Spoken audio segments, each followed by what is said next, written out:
And we're live. Hello, it's Bill the Knee Pain Guru, and welcome to the this week's episode of Ask Dr. Beck show. It is Friday, February 25th, 2022. Resetting passwords and running into technological challenges this morning. Good morning, Dr. Beck. Good morning, everyone. And we are live now on YouTube. Awesome.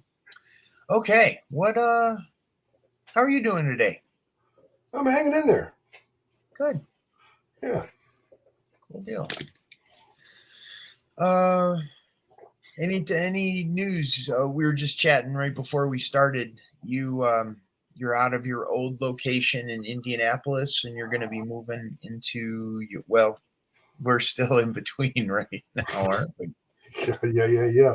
Movers come tomorrow morning. To move from your office in Indy to move the big stuff. Okay, got it. Yep. And are they able to move those things into the office space? Yeah. It's going to be a little bit. It's ready to go on the inside, at least. Got the it. Outside is still foam board and Tyvek, but Windows, which were only 3 months late, apparently came in yesterday. Almost all of them. I mean, so we're moving in the right direction. Excellent. I'm glad you did it before the convoy came through. Yeah. Oh boy, what a world we live in. Oh yes. Okay. Anything else you want to mention or bring up? Any classes coming up? Any? We have a foot course coming up in Napa, California in April. Okay. 23rd, 24th with Rue Ticker. Rue is 94 and arguably one of the foremost foot and ankle experts in the entire world. Really? That he is with us, yes. So John Martin Hiss was Rue's mentor, and Hiss ran the largest foot and ankle clinic in the world in Los Angeles in the 20s through the 50s, I believe, is how that worked. Uh-huh. And then Rue took over his practice, and then Rue practiced for 55 years, and then he retired, and Rue's passing the torch to me. Wow. So we're teaching together. He's an amazing man. Mm-hmm. Is he an osteopath? No, he's a podiatrist. Straight up podiatrist. Straight up podiatrist, and started when they weren't called podiatrists. They were chiropodists. Oh, like a foot chiropractor? Well, it's hand-foot. Hand-foot, got it. Yes, basically hands on the feet is my understanding of how the name came about. Ah. Huh. Well, that must be pretty cool. Yeah. He's got neat stories about growing up in, I would say, kind of the golden age of Hollywood. He's 94. Like I said, his wife is also 94. They're both on their second marriage. Both their spouses passed away. Wow. And they dote over each other. Huh. And so to see this 94-year-old man come in and say, Elizabeth Taylor walked into the practice one day. She was so beautiful. Wow. It's like, oh, wow. And he played golf with Johnny Weissmuller, the original Tarzan. And he just knew everybody because of when it was and how famous the practice was. So it's neat to hear the stories. Sure. Are you going to get it recorded? I have a few of them recorded. The biggest thing is, so I'm train buff, especially steam engine buff, and Hiss owned a railroad. He apparently was like independently wealthy. I have no idea how it worked. Yeah. But he owned the Stockton Railroad. And it's apparently a short line. I looked it up. It owned, 30 miles of track or something like that. Mm-hmm. And what he would do is on Wednesday nights, he would take the overnight train from LA to Stockton. Hiss would operate his steam engine moving freight on Thursday, and then he would take the train back to LA and see patients on Friday. Okay, which is pretty darn fabulous. Yeah. Well, Hiss's steam engine got donated when he retired it. Literally, Rue got to ride on the steam engine like a year before it was donated. Okay, and so Hiss's steam engine is the logo for the Travel Town, like rolling stock museum in Griffith Park in Los Angeles. Huh. That is John Martin Hiss's steam engine is the one that's there. Now, it's just listed as Stockton Railroad. You had to know the backstory to know that Hiss owned it. Wow. Yeah, but I went there and I'm like, oh wow, I mean, famous osteopath owned that steam engine right in front of me, built in 1880 by the Baldwin Company. Yep. It's pretty cool. Wow, that is neat. I like the connection with older things, that it's not so far removed. Yep. That's very cool. Well, get videotape of some of those stories. That's fantastic. I mean, to hear a 94-year-old that's still rocking it is just, I think it's fantastic. Still plays golf every week. Yep. Mental faculties are all there. I just reminded me of the old couple on Caddyshack when they were. Yeah. That was a peach, hon. Okay, we got a question today. Perfect. Let's see what we got here. Question comes in from Xristina that says, hi, Dr. Beck. I've had gallstones for most of my adult life.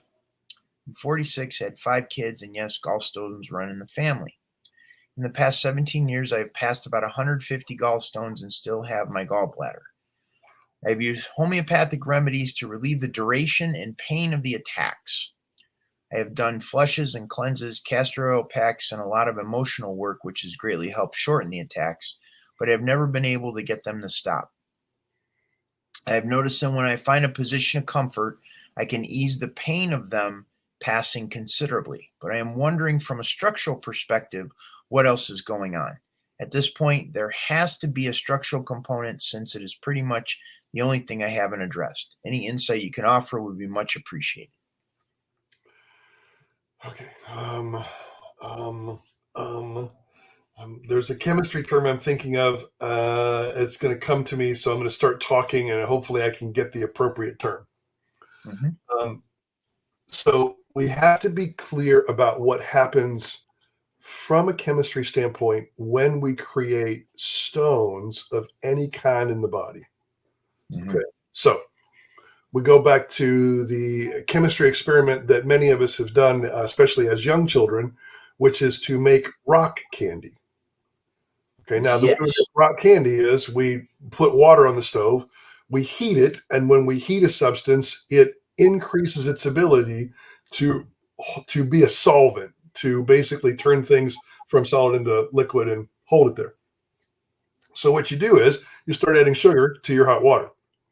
You keep adding sugar, you keep adding sugar, you keep adding sugar until when you put a string in, adding the string causes the sugar to precipitate out of solution.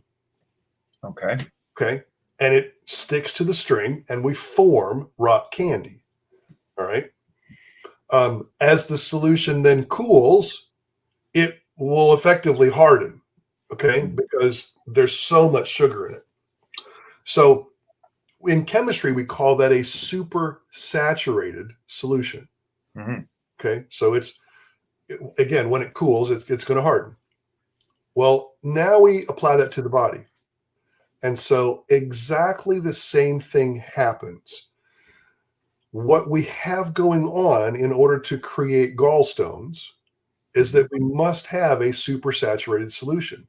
We've got to have a reason from a chemistry standpoint that the bile turns into a stone. Mm-hmm. Okay. If it was not supersaturated, it's just plain bile. So, no problem. Well, I'm still blanking on the term. I'm hoping I'll get it because it makes sense. It's a term you can look up and understand how industry works. The information I'm about to share comes from an osteopath that practiced in Cincinnati that probably passed away 10 or so years ago. And his name was T.C. McDaniel. He wrote his first book when he was 85 years old. Back in the 70s, Dr. McDaniel went to see his regular doctor, and his regular doctor said, you have heart disease, and you have a couple of arteries that are nearly blocked. We probably should get you in for CABG, a coronary artery bypass graft, heart surgery, today, so you don't die. And so Dr. McDaniel said, well, I'd like a second opinion. And he went to see a different doctor. One of them was an MD, one of them was a DO. And it doesn't matter which one it was, but the other doctor said, there's nothing wrong with you. And so Dr. McDaniel thought to himself, well, if I took my car in and one of my mechanics said I needed an oil change and the other one said I needed a new engine, I'm going to think both of them missed the mark. So he went back, started studying his chemistry. And in the midst of it, came up with something called anionic surfactant treatment, which I'll talk about in just a moment. But as he was studying his chemistry, he reviewed van der Waals forces. Okay, now van der Waals forces are very weak electric charges that exist between molecules that keep the molecules at a distance from each other. Okay? So remember, in chemistry and electricity, like charges repel and opposite charges attract. Okay, so we're going to start with blood because blood's pretty simple. When we make a new blood cell, it is big in relationship to its mature size. And it's round. Think balloon. When a blood cell matures, it becomes this back concave, think donut, with not quite a hole in the middle, but a depression. And as that blood cell matures, it takes on a negative charge. Now, like charges repel, so blood as it goes through the body has space between it. Okay, that's the key, space between it. And with the space in between it, the blood doesn't coagulate or clot. It stays flowing. Okay. When we introduce a cut to our body and we get these platelets that come in, well, the platelets are positively charged. So now we have positive and negative charge, they attract. Right. Basically, precipitate, which is a clot. Right. Or scab, right? However we're going to call it, because it depends on how big it is and where it's at. Right. So it's the charges from a chemical standpoint that make blood healthy or unhealthy. Okay, so again, we're just going to think positive and negative charges. Right. Every medication that we give as physicians, with the exception of blood thinners, is an acid solution. It's positively charged. Okay. Okay. The only medicines that we give that are negatively charged are the blood thinners. So the blood thinners literally increase the negative charge in the blood. They keep the blood from sticking together. And hopefully we give you the right amount where we get it optimal for you. Okay. And often you'll notice that people on blood thinners, they tend to have bruises because we, from a chemistry standpoint, have gone a little too far. Right. Okay. Now, that is acid-base balance from the blood perspective. Okay. If your blood is too acidic, it's going to tend to clot. Okay. Okay. Because that's more positive charges. It's too acidic. Right. It's perfectly balanced. the blood doesn't clot or it's not too thin. If you're too alkaline in the blood's too thin. Okay. Same principle applies everywhere else in the body. So if you are getting bladder stones, gallstones, kidney stones, atherosclerosis, that's your body's way of telling you that you're out of balance between acid and base. Okay. Okay. So that's it. Now, I'm going to do a real quick search and see if I can find the term that I'm looking for. Now, while you're looking for that term, Sure. There's different acid alkaline. We just can't say the entire body is acid or the entire body is alkaline. Like what if you're measuring the pH in the mouth, it's going to be different than the pH in the urine, then it's going to be in the pH going through the system, the digestive system, or throughout the body. Right. So I'm tracking what you're saying. How can it be targeted specifically to, let's say, the gallbladder? Or I think you're following what my gotcha. So Zeta potential, that's what the term I was looking for. And I wrote an article on it years ago. It's on one of my websites. I just sent you the link. So basically what happens is Zeta potential is used by specifically by the food industry for really anything liquid. So we know how if you buy oil and vinegar or oil and water dressing or oil and vinegar dressing, there's a separation. Yes. Okay? But if you buy ranch dressing, for example, there's not a separation. There's not a separation because they've balanced the Zeta potential so that things can stay in suspension and not come out of suspension. Okay. So that's what the food industry uses. We use the same thing, which is called Zeta potential. Now, the way that McDaniel did it is he would have you pee into a little Dixie cup, and he would use a total dissolved solids meter to measure the amount of things passing out of your urine, the amount of particles. Right. That amount of particles could then be transferred really quickly into whether you were in balance or too acidic or too alkaline in your urine. Okay. This is the way that I understand how it works, and this is the way that I apply it to my patients. When you eat food, and it doesn't matter what kind of food it is, the food comes in, gets broken down, and as it gets broken down from a chemistry perspective, it turns into charged particles. Okay, charged particles are electrolytes. Okay, positive and negative charges, just depending on what we're talking about.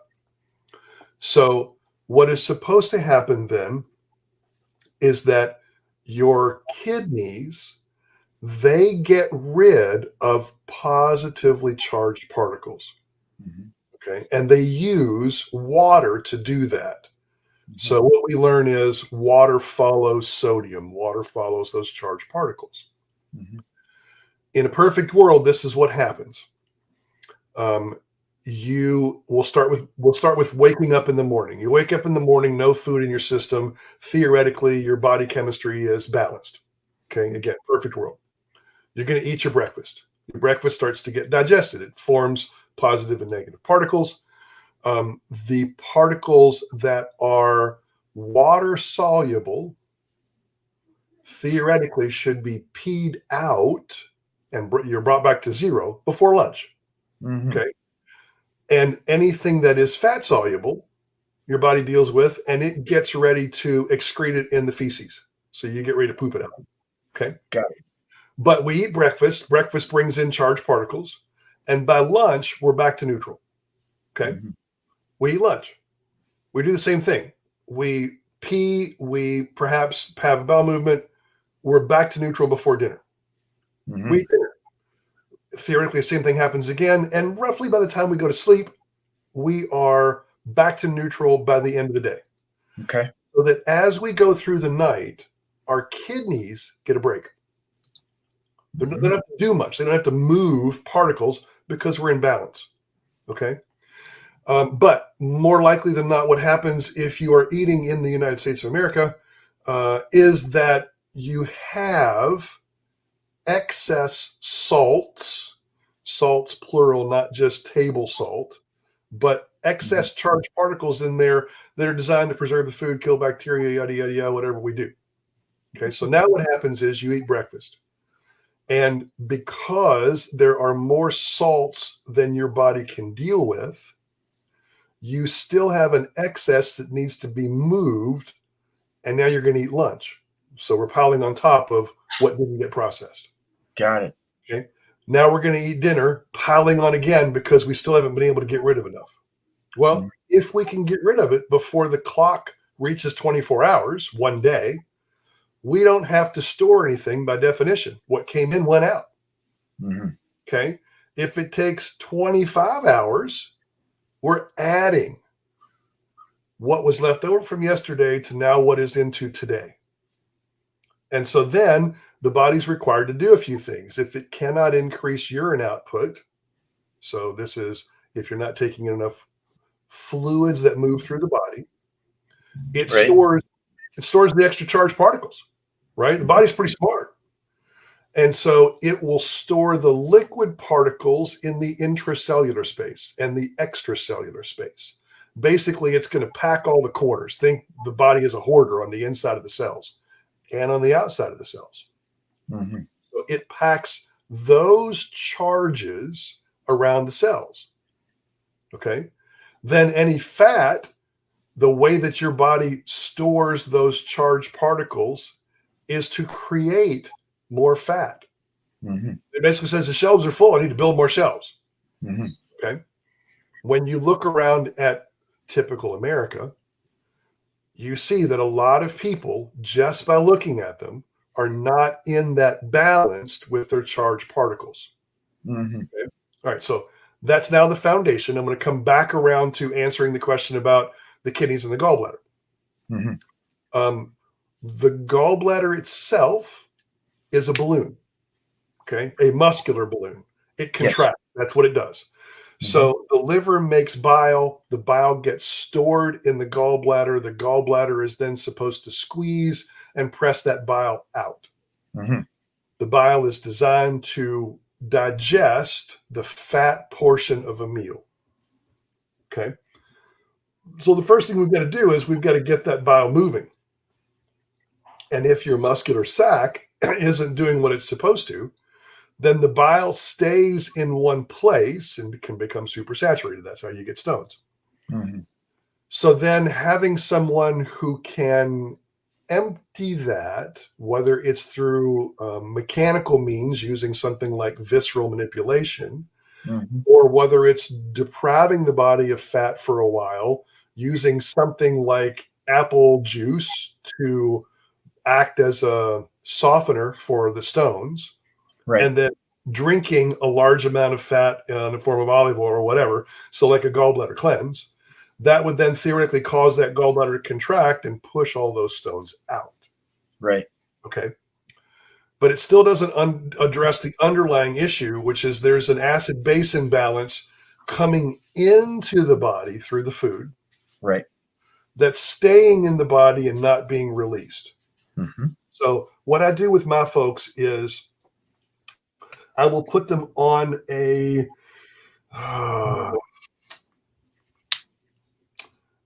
potassium salts mixture. So potassium coming into the body will displace sodium. Okay. So basically the potassium salts, and honest to God, when you drink the water, it reminds me a little bit of pond scum. Like faint smell. It's a little on the sticky side when you drink it. That's the tongue taste. But nonetheless, you take a spoonful of that in a quart of water and you sip it all day long. And over the course of a month or so, you start to push out the excess sodium. You get your body healthier. Mm-hmm. Then you've got to make sure that your liver is able to move and excrete whatever toxins come out of the fat that's in your body. Okay, a lot of the reason that people yo-yo in their diets, losing fat is easy. As long as you can lose fat and get rid of the bad stuff that's stored in it, it stays off. Mm-hmm.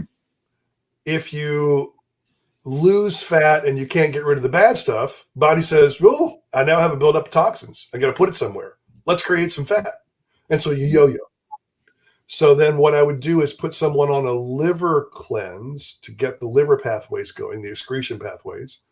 And then you just look at the diet going in. Again, you can use pH paper on your urine if you want to. And what you're looking for is urine that comes out in that neutral range for urine. Urine by itself is a little acidic, but that's what you're looking for. Long-winded answer to your simple question. Yeah. So how I understand that correctly is first look at these potassium salts. Yes. That would begin to dissipate the amount of salt. Yep. The water-soluble things. Water-soluble things. And then look at a liver cleanse on the other side of that. Yep. And then you got to monitor what goes in. Because even though in your mind you may be eating healthy, it may not be healthy for your particular metabolism. You may need something else. Now, if I remember correctly, you had me on those potassium salts several years ago. Yes. And I was working with those, and it has like this really weird initial thing when you first started. It's like, Yeah. Yep. But then the body gets used. It's like as the cleansing starts taking place, and it's pushing the all of this out of the cells, out of the body. Yep. It's not an issue. Mm-hmm. Cool. If anybody was interested in reaching out, is that something that you can prescribe for them to begin working with, or is that? Oh, I mean, if they become a patient, absolutely. Yeah. Okay. Great. I mean, we can give recommendations, right? I mean, that's pretty easy because I don't need to be your physician in order to do that. Sure. But if I'm actually going to prescribe it for you, then I would need to be your physician, and we figure out how to do that. Got it. Okay. Awesome. Well, we have a question that came in. Hold on a second here. Oh, no. The I don't know if it's Russians again or Ukrainians or what's going on anymore. Yeah. Anyhow, there wasn't anybody. That's what we got. Well, let's do a little promo thing here. Let me see. We got here we go. Our mission at the Comella Foundation is to relieve pain naturally using osteopathic healing principles. The Comella Foundation is recognized as a nonprofit 501c3 under the Internal Revenue Code. Your contributions are greatly appreciated. Please consider taking a moment and donating to the Comella Foundation to help us continue our important pain-relieving work. Every little bit helps. And we're back. Okay. Well, that was an interesting chemistry lesson about the body today. That was pretty cool. Yeah. Yeah. And you don't hear it from many physicians. Well, that's true. That's why you're here. Yep. And they're not. So, anything else you want to cover? There weren't any more questions for today. Nope, that's it. Awesome. Well, thank you much, Charlie. Dr. Beck. Thank you, Bill. Appreciate it. So we'll wrap it up for today. We'll be back next Friday at 8:30 a.m. Eastern time. If you have any questions, you can send those over to, actually, you can go to the ComellaFoundation.org and check out the Ask Dr. Beck link at the very top, where it's a button. and you could submit a question, and we will address that. If you're watching the replay and on YouTube, please submit it there as well, or a question there, as well as we look at everything that's submitted and we use it for our future videos. So this is Bill Paravano, the Knee Pain Guru. Thank you so much for being here on behalf of the Comella Foundation and Dr. Charlie Beck. Thank you, everyone. Have a good day. Bye-bye.